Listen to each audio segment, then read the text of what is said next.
Hi, welcome back to the Genesis 1:27-28 woman. And remember, we talk about her being fruitful, multiplier. She's a replenisher, so she subdues and she has dominion. So today we're going to talk about the place of dominion. You realize that dominion is the last on that section. And amazingly, as I was going through this study, I realized that everything in here, fruitful, multiplier, replenish, and all that, leads you into a place of dominion. I'll give you an example of an organization. There are a couple of organizations we have across the world today that are standing in a place of dominion. And why are they there? It's not because of their names. MTN is not there because it is MTN. Anybody can get those letters out of the number plate. I guess the number of companies out there that will say MTN Holdings, but they're not MTN the company. And what gets them to that place of dominion is their ability to be fruitful, the ability to attract you to have them, your SIM card on their phone, their SIM card on your phone. What attracts them to takes them to the place of dominion is the ability to multiply across the continents. What gets them to that place is the ability to be profitable. There is so much that gets them to the place of dominion. Now today I want to speak to you about the place of dominion. The place of dominion is a very beautiful place. To get it to this point, it's a place of authority. And you'll notice that you have been blessed to have dominion over the birds, over the sea, over a couple of things. You are blessed because you're in the image of God.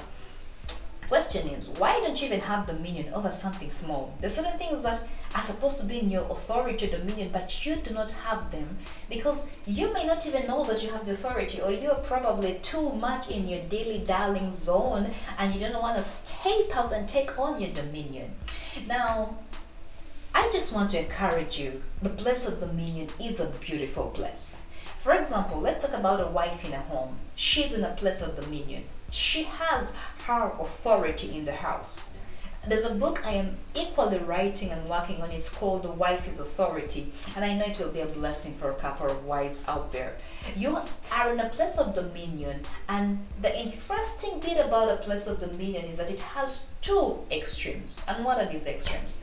It has the place of leadership and it has a place of servanthood. Actually, Jesus said to his disciples, you want to be the greatest, you must learn how to serve. That seems contradictory because ordinarily you'd say, if I am a leader, then I just gonna sit and cross those lovely legs of mine and wait to be served. But leadership goes deeper than that, and for those who go into studying leadership, you'll get to realize that it's actually the opposite. Leadership is not what everybody thinks, that I am on the top, I am the boss. Leadership needs you to get down to the level of being a servant to those who are going to be able to follow you, to respect you.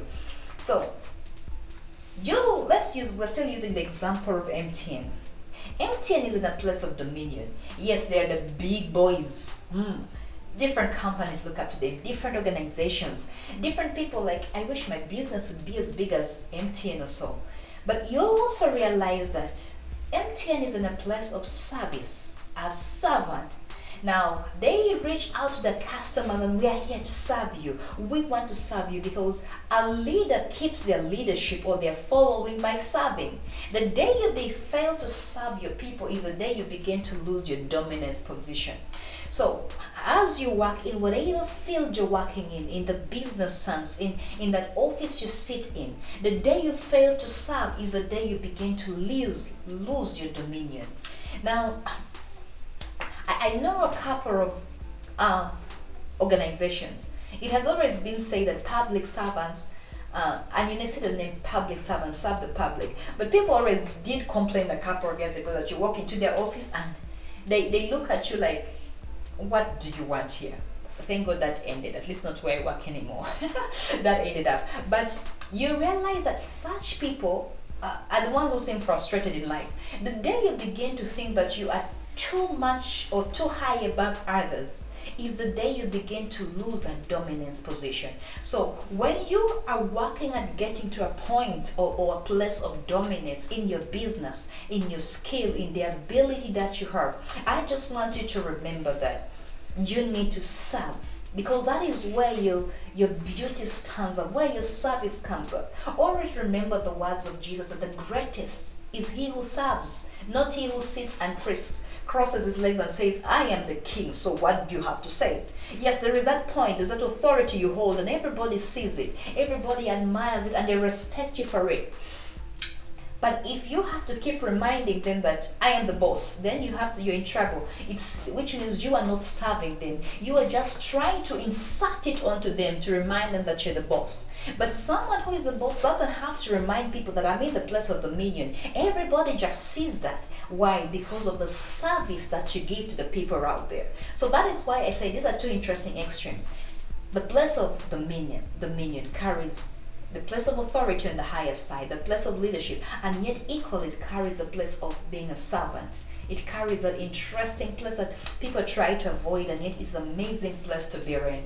So as you are working at being the Genesis 1:27-28 woman, as you're being fruitful, as you're being a multiplier, as you're walking towards a place of dominion, one of the ways you're going to have to maintain that place is continue to be a servant.